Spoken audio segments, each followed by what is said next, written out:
आज यहां पर इस प्लेटफॉर्म पर कुछ ऐसा होने वाला है जो आज से पहले यहां पर पहले कभी नहीं हुआ है। एक स्टैंड अप कॉमेडियन है जो अभी बैक स्टेज है। उनको आपने बहुत सारे टेलीविजन शोज में देखा होगा। यूट्यूब पर उनकी काफी सारी वीडियोस वायरल हो गई हैं। उनको बहुत ज्यादा टाइम नहीं हुआ है, लेकिन बहुत कम टाइम में बहुत बड़ी सक्सेस उन्होंने अचीव करी है। Let's give an energetic and warm welcome to the one and only Haseeb Khan.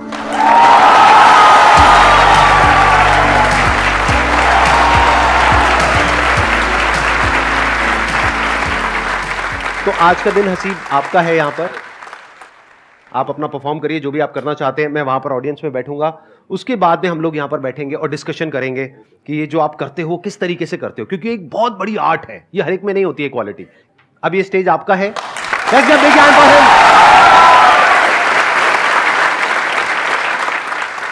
तो देखो, तुम लोग काफी टाइम निकाल के और संदीप सर काफी टाइम निकाल के आए, लेकिन मैं लाइफ में बहुत ज्यादा वेला आदमी रहा हूं। हाँ, मतलब मैं इतना वेला हूं, ऐसा कोई कपल अकेले में रोमांस कर रहा होता ना, उसमें लड़की कहती छोड़ो कोई आ रहा, शायद वो कोई मैं हूं।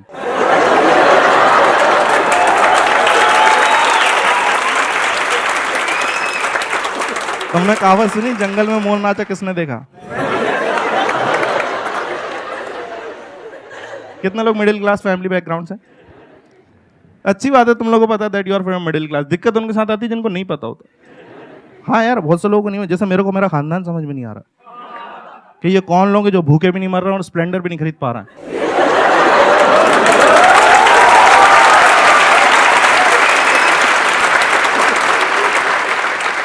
मैंने लोगों के घर में अच्छी अच्छी बातें होती देखी यार। किसी के घर में पॉलिटिक्स पे बात कर रही, क्रिकेट पे बात। मेरे घर पे इतनी वाहियात बातें चल रही। घर में सब बड़े मिलके एक ही बात कर रहे हैं यार, वो पहले ग्लूकोज वाले बिस्कुट में 16 आते थे, आजकल 12 ही आ रहा है।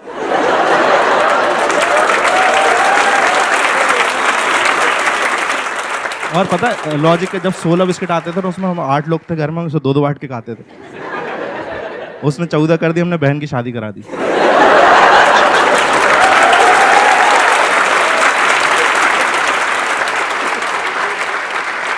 तो उसने 12 करे, हमने भाई को दुबई भेजा काम करने। एक दिन अफवाह गई कि 10 होने वाले, फिर दादी की दवाइयां छुपाई।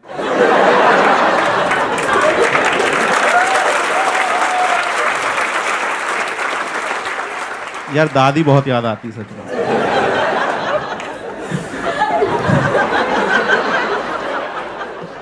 अच्छा देखो, तुम्हारी फैमिली जिस तरह की होती है ना, मैंने देखा रिश्तेदार भी उसी तरीके के होते हैं। हाँ, वो उनके कैरेक्टर। मेरा एक रिश्तेदार ऐसा, वो कभी फोन नहीं करेगा। उसका फोन तभी आता है जब उसे किसी की मौत की खबर देनी होती है। उसको इसी चीज में मजा आ रहा है यार। उससे पहले कोई खबर दे जाओ उसे बुरा लग जाता। और इतनी जानकारी इकट्ठी करके फोन कर रहा है, सामने वाला रो रहा है, कह दो कि झूठे कराए नहीं, लाश सामने पड़ी। इसकी कोई टाइम ही नहीं यार। दिन रात को 3 बजे कॉल कर दिया, उठाने से मैं डर गया, मैंने अपने घर के गिने। मेरा भाई नहीं था, मैं चिल्लाने लगा यार। वो बाथरूम से बिना धोए भाग के आया।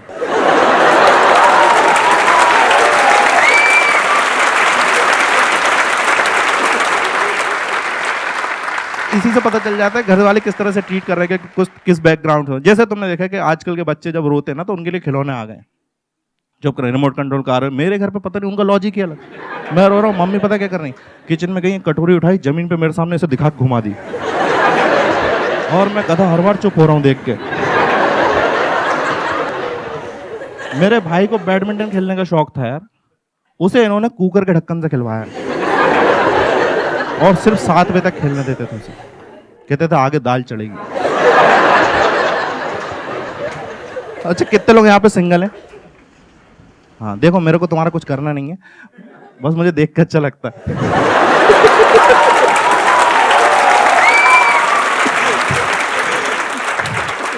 क्या मैं कुछ लोगों से तो आगे हूं। वैसे ऐसा नहीं, अगर तुम लोग सिंगल, मैं तुम्हें थोड़ा सा मोटिवेट करना चाहूंगा। Have a close look at my face. और 2014 में मेरी भी बंदी थी।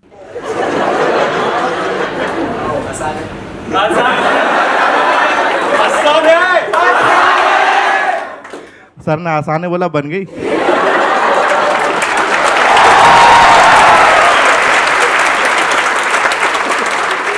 वो तब बनी थी। और पता है कि वो बंदी बनती ना, और कई बार क्या होता है, जब आप मार्केट में निकलता ना एज ए कपल, तो कुछ कपल लोगों को राशि नहीं आते।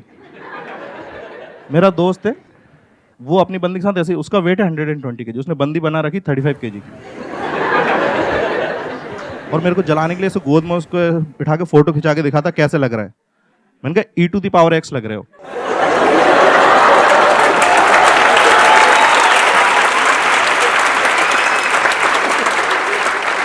ये अलग लेवल होता है प्यार का। कहीं पे भी प्यार जाग जा रहा भाई। ताजमहल देखने गए आगरा, ताजमहल देख रहा, अंदर का शाहजहां निकल के बाहर आया, कल मुमताज को फोन लगा। फिर उस 19 साल के शाहजहां ने 17 साल की मुमताज को फोन लगाया और वो उठा ही नहीं रही। मुमताज सो रही है, उसे थोड़ी मालूम। 8 बार मैंने 11वीं बार में उठाया, मैंने बोला डेस्परेटली, मैंने कहा सुनो बहुत याद आ रही है, मुझे फ़ोन पे किस चाहिए। छोटी सी डिमांड है, तो उसने मेरे को 2 किस दिए और मैं बहुत खुश हुआ। पर 10 मिनट मेरा तब दिमाग खराब होगा जब एक मैसेज आया, उसमें लिखा था बोलो क्या कह रहे थे। उस दिन मेरे को 2 बातें पता चली। पहली ये कि इसकी मम्मी की और इसकी आवाज़ सेम है।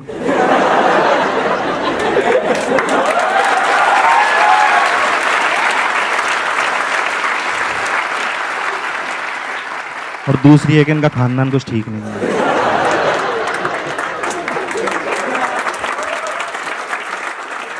अच्छा, तुम जितने भी सिंगल लोग हो ना, तुम देखना कभी ऐसा तुम्हारी लाइफ में फीमेल इंटरेक्शन कम होता है ना, तुम्हारे दोस्त हेल्प करने के लिए आते हैं। मतलब उनका कोई ऐसा तुम्हारी गर्लफ्रेंड नहीं बनाना चाहते, बस ऐसी दिखाते हैं मदद कर रहे हैं तुम्हारी, और अजीब अजीब सलाह देंगे। खास तौर पे अगर तुम बिलो एवरेज शक्ल के हो तो तुम्हें सच बताना सलाह जरूर मिलेगी कि लड़कियां ना शक्ल नहीं दिल देखती हैं। और फिर तुम्हें 2-3 महीने अच्छा भी लगता है कि सही बात है, लड़कियां दिल देखती होंगी। फिर समझ में आता है दिल दिखता है किसका है।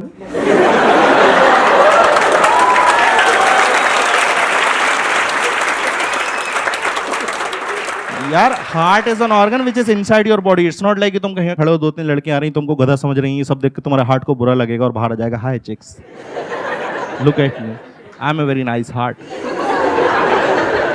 नहीं होता भाई ऐसा। और हार्ट इतनी अच्छी चीज है, उसे अंदर क्यों रखा हुआ है? कहते हैं 80% लोगों का दिल अच्छा होता है, उसे बाहर निकालो ना यार।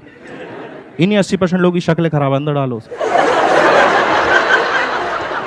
और मैं दिल की बात कर रहा हूँ, तुम सब गधे लोग ये वाला शेप सोच रहे होगे। क्या है भाई ये हार्ट का शेप होता ही नहीं है।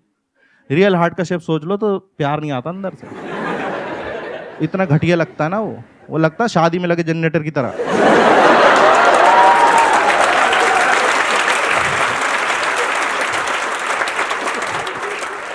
और देखो उसके बाद ना एक सलाह और मिलती है तुमको खास तौर पे कि एक काम करो, डेटिंग ऐप ज्वाइन कर लो। ये और मैंने देखा इतना सिंगल लड़के, कहीं कोई ज़माने में इज्जत नहीं मिल रही, डेटिंग ऐप पर आती औकात जाएंगे भूल, तो फिल्टर डाल देते लड़की चाहिए 18 से 22 साल।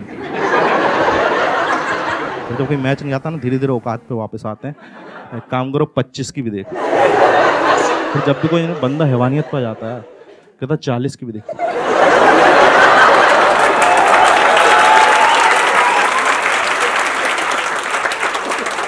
और मेरे इतने नखरी नहीं भाई, मैं डेटिंग ऐप पे सीधा से लिखता हूँ लड़की चाहिए वो भी जिंदा।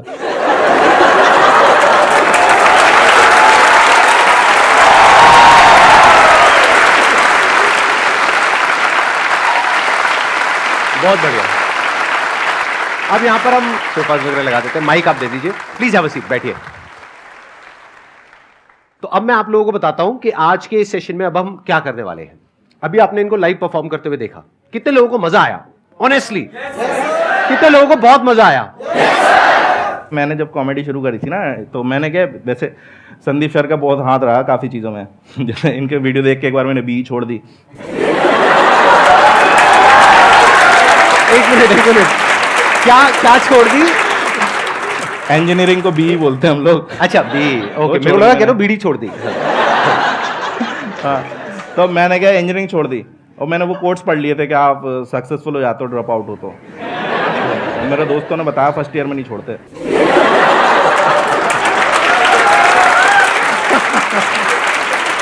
अच्छा, आप कॉलेज ड्रॉप आउट हो? हाँ, मैं दो कॉलेज से निकला हूँ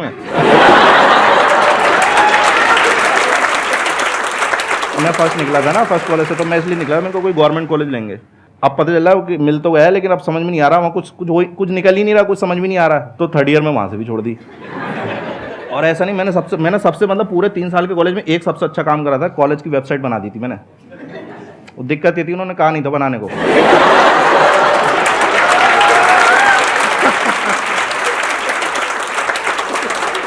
वो बदतमीजी को कराए करे, ये क्या तरीका है? डायरेक्टर की फोटो की जगह तुम्हारी फोटो क्यों है?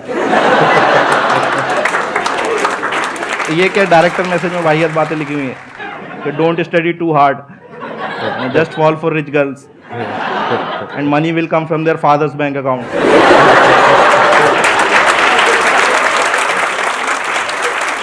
लेकिन संदीप सर का वीडियो देखा था और उसके बाद क्या हुआ कि मैं इनका एक वीडियो आया था सर का, जनवरी में आया था 2018 में, और उस टाइम पे अपन फालतू घूम रहे थे कि भाई कुछ करने ही नहीं, समझ में नहीं आ रहा। तो सर ने उसमें ये बात कही थी कि आप ना उसे उलझे हुए रहते हो लाइफ में, तो आप ऐसे 5-6 दिन का ब्रेक लो और कहीं पे वो पहाड़ों पे चले जाओ या कहीं टेरेस पे चले जाओ या कहीं पे ऐसा सोचो तो कि, और वहाँ से क्या होता है, फिर उन्होंने कहा था कि आप देखते हो ना तो बाकी की दुनिया बहुत छोटी लगती है, आपकी प्रॉब्लम फिर ऐसा लगता है इतनी बड़ी भी नहीं है प्रॉब्लम मेरी। तो मैंने वही करा, हमारे इधर वो पहाड़ में चला जाता था। अब मैं सोच रहा हूँ मेरे को करना क्या है। अब वहाँ पे क्या वो जगह सही नहीं थी थोड़ी, वहाँ कपल्स आते थे, उनके ये अकेले को बैठा हुआ है।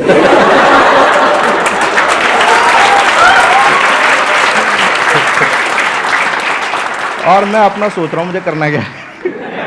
फिर मेरे को ध्यान आया, मेरे को नहीं आया, मेरे को ना स्टेज पे चढ़ के माइक पे कुछ भी बोलने में मज़ा आता है, लेकिन अब स्टेज से रिलेटेड, माइक से रिलेटेड बहुत सारी चीज़ें होती हैं, गाना भी गा सकते हो आप, कुछ भी कर सकते हो। फिर मेरे को ये लगा नहीं, वो फील भी चाहिए कि मैं कोई बात करता हूँ ना, कोई हंसता है तो मज़ा आता है कि नहीं मैंने हंसाया इस बंदे को। तो ये दोनों से कनेक्शन हो रहा था स्टैंड अप कॉमेडी का। और फिर मेरा ये था कि जब मैं अच्छा करने लगा ना स्टैंड अप कॉमेडी में, तो मेरे को शुरू में पता चल जाता आपको जनता के रिएक्शन से। 5-6 महीने में मेरे को पता लगने लगा था कि मैं ये ऑडियंस में इससे ज़्यादा ऑडियंस में अच्छा करने लगा था। और जब लोग आके बोलते हैं ना कि भाई तेरे ये जोक बहुत मस्त था, मज़ा आया भाई, तू करते रहे, तो वो उससे किक मिलती कि हाँ यार आगे करना है। तो मेरे को फिर ये था कि मैंने कहा यार ये चीज़ की स्टार्टिंग सर के वीडियो से हुई थी, तो एक बार इनको थैंक यू बोलना है। तो उसमें फिर ये भी था कि सर का ये रहता है कि मुझसे कोई मिल तो सकता नहीं चाह के। तो मैंने कहा यार अब देखते हैं कभी, पर कभी मिलना होगा तो मेरे को थैंक यू बोलना था सर। आपको उस वीडियो से सच बताऊँ मेरा बहुत फ़ायदा हुआ है। वो वीडियो मैंने देखा था और उसके बाद से मैं स्टैंड अप कॉमेडी में तो आ गया, और मेरे हिसाब से मैं ठीक ठाक कर रहा हूँ, बहुत अच्छा कर रहे हैं। वो होता है ना कि कई बार आपको किक मिलती है, आपको बहुत जगह से ऐसे फटकार मिलती है ना, तो अब मैं क्या था फालतू था, तो फालतू में आदमी प्यार में पड़ ही जाता है। हाँ, तो एक हमारे मोहल्ले में एक बंदी थी, मैं उस पर ट्राई मार रहा था, तो उसने भाई साहब रिजेक्ट कर दिया, और उसने ये बोल दिया कि यार तुम्हारे में और मेरे में ना ज़मीन आसमान का फ़र्क है, ऐसा बोल के रिजेक्ट कर दिया। तो मैंने फिर एक वो मिला, गुस्सा आया, और प्लस सर का वीडियो देखा, वो दोनों का कॉम्बिनेशन इतना बड़ा कि फ़र्क तो रहने दिया, ज़मीन आसमान बदल दिया अपन ने। क्या बात है।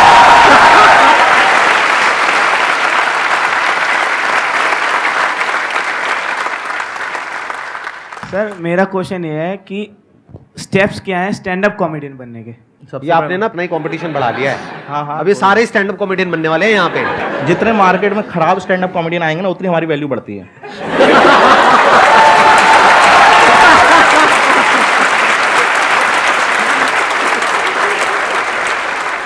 वो एक मीम है ना, गजब बेइज्जती है। अगर मैं आपके कंपटीशन में स्टैंड अप कॉमेडी में आना चाहूँ, हाँ तो आप क्या कहना चाहेंगे? सर आइए सर, और हमें मज़ा आएगा, क्योंकि मुझे पता है स्टैंड अप कॉमेडी की रियलिटी। और सबसे अच्छा मज़ा पता है, तो लोग मेरे जोक्स पे हंसेंगे, मुझ पे हंसेंगे अगर मैं आ गया तो? मैं बता रहा हूँ, सबसे अच्छा है कि स्टैंड अप कॉमेडियन को मज़ा कब आता है, जब दूसरा स्टैंड अप कॉमेडियन खराब करता है। भाई क्या हंसी आती है, उसके चेहरे पे मौत फैली हुई है कि कोई हंस नहीं रहा, और हमें लगा रहा है ये देखो अब आएगा मजा इसको। और इतने खुश, मतलब कोई कॉमेडियन अगर उसको हम लोग बॉम्ब होना कहते हैं, अगर उसके जोक्स नहीं चल रहा है, तो कोई बंदा बॉम्ब हो रहा है ना, तो उससे ज़्यादा मज़ा कहीं नहीं है। देखो सबसे पहले तो ये है कि आपने स्टैंड अप कॉमेडी करनी है, तो सबसे पहले तो अपना काम धंधा नहीं छोड़ना है आपको, कि ये नहीं कि मैंने आज ही छोड़ना जो कर रहा हूँ मैं ये था कि मैं जब कॉमेडी करता था ना, तो कॉमेडी से एकदम से पैसा नहीं आता। अगर आप फॉर एग्जांपल उसके हिसाब सोच रहे हो उसको करियर बनाने के, उससे तो उससे एकदम से पैसा नहीं आता। और स्टैंड अप कॉमेडी में पैसा लगता बहुत है शुरू में, कि भाई आपको ट्रैवल करना, जैसे आपको फॉर एग्जांपल ओपन माइक करना है, आपने 5 मिनट लिखे, अब आपको ट्राई करने जाना है कहीं पे कि भाई मेरे को पता तो चले ये मुझे ही फनी लग रहा है, इन सबको भी फनी लग रहा है, पता चला तुम्हें फनी लग रहा है, स्टेज पे गए और वहाँ पे कोई हंसी नहीं रहा। अब आप वहाँ जाओगे, भाई आपका ट्रैवल का भी लगेगा, ठीक है, तो एक ओपन माइक तो करना नहीं है। और मैं बता रहा हूँ, मैंने 150-200 करे, यहाँ पे लोग 500-500 कर लेते हैं एक साल में, इतना है दिल्ली में, और करने ही पड़ते हैं, मतलब उसके अलावा कोई ऑप्शन ही नहीं है। तो मैंने 4 साल में फॉर एग्जांपल ये मान के चलो, अपने स्टैंड अप कॉमेडी में जब तक मैंने अपना वीडियो रिलीज़ नहीं करा था, मैंने 3.5 से 4 लाख रुपए खुद से लगा दिए थे उस शॉप से कमा के। हाँ, ये बात अलग है जब वो वीडियो आया था इतना चला कि वो उसने 1 महीने में कवर अप कर दिया उसका, लेकिन आपको शुरू में लगाने पड़ेंगे। तो कभी भी उसमें मत जाना कि यार बहुत मज़ेदार आर्ट फॉर्म होती है, तो पहले तो कुछ ऐसा काम करते रहना। प्लस बस ये है कि आपको जब लोग आके बताने लगे कि आप अच्छा करते हो, तो आपको खुद ही मज़ा आने लगता है, और आपको नहीं बताने लगे तो भी समझ में आ जाता है कि आप तो नहीं करनी है।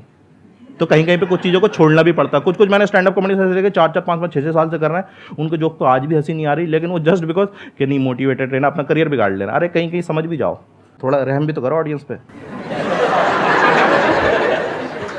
मेरे से एक बंदा बहुत पूछता था कि भाई कॉमेडी करनी, मैं उसको समझा रहा हूँ और वो समझ ही नहीं रहा। मैं कह रहा हूँ ऐसा ऐसा कर ले, कह रहे ये तो पता है मेरे को, आप तो ये बताओ। फिर दूसरा ये तो पता, और वो 6-3 महीना उसको ऐसा समझाया ना कि वो कॉमेडी छोड़ के केक बनाता है आजकल।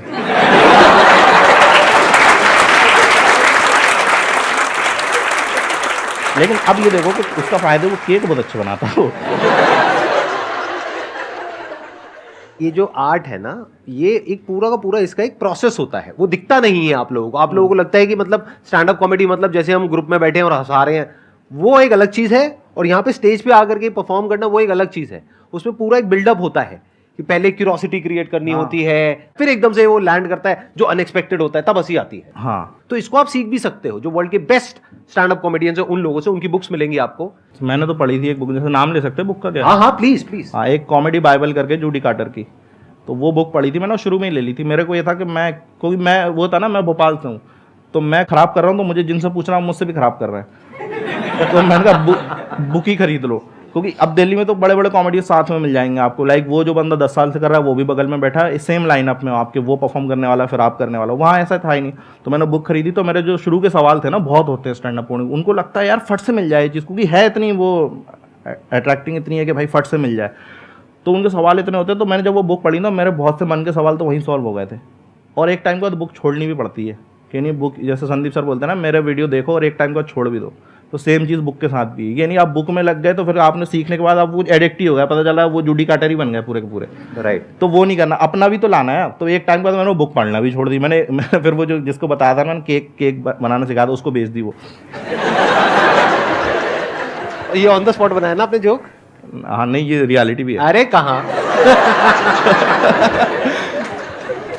नहीं यार, वो क्या होता है कि आप करते रहो ना, तो ऑन द स्पॉट बहुत सी चीज़ें बन जाती हैं, तो मज़ा भी आता है कई बार करते करते। ऑन द स्पॉट में एक अलग फ्लेवर आता है, लेकिन वो यही है कि वो करते करते आ जाएगा आपको। तो मैंने वो बुक पढ़ी और उसके बाद छोड़ दी, और उसके बाद फिर मैंने अपना उसमें डाला कि भाई मेरा यूनिकनेस क्या है।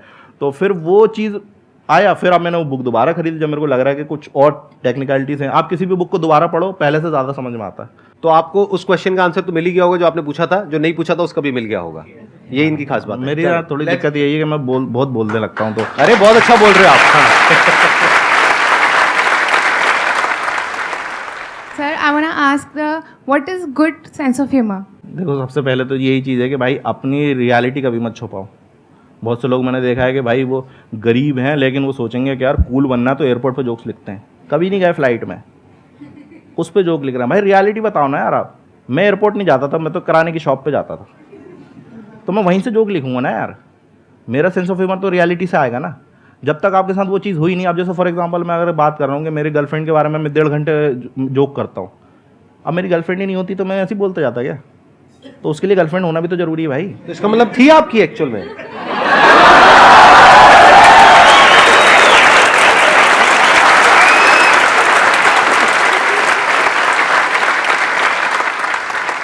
कहाँ थे अपन? हाँ, तो वो वही। हाँ, तो जो उसके साथ हरकत हुई ना, अब उसके साथ जैसे घूम रहा है बंदी के साथ ऐसे ही होता है। आप घूमने जा रहे हो तो अजीब अजीब हरकत। अब क्योंकि मेरे साथ वही है, मेरे जब भी मैं इतना डिमोटिवेट हो जाता था, मेरे को पता था, मेरे को ऐसा लगने लगा था एक टाइम के बाद कि प्रपोज का मतलब ना ही होता है। और मैं तैयार रहता था उसके लिए कि ना होगी तो क्या करना है। संदीप महेश्वरी की वीडियो देखने हैं।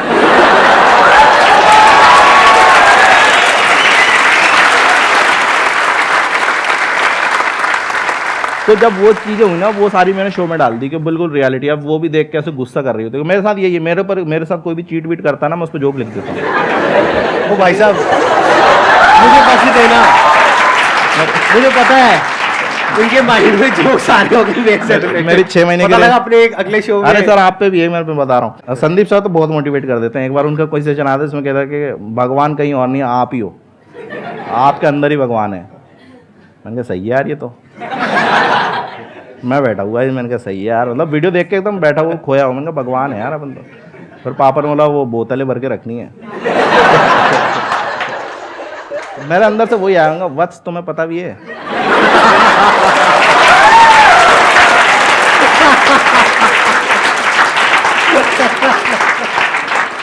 कि तुम किससे बातें कर रहे हो। उस दिन मुझे पता चला जो बड़ा वाला लठ होता है ना, वो एड़ी पे बहुत जोर का लगता है।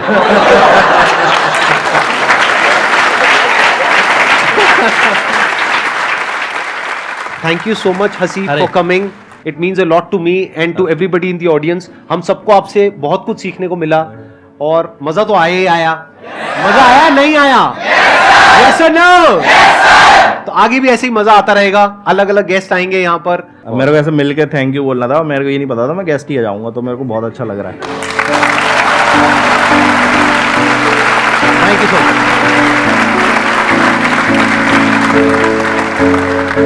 मच।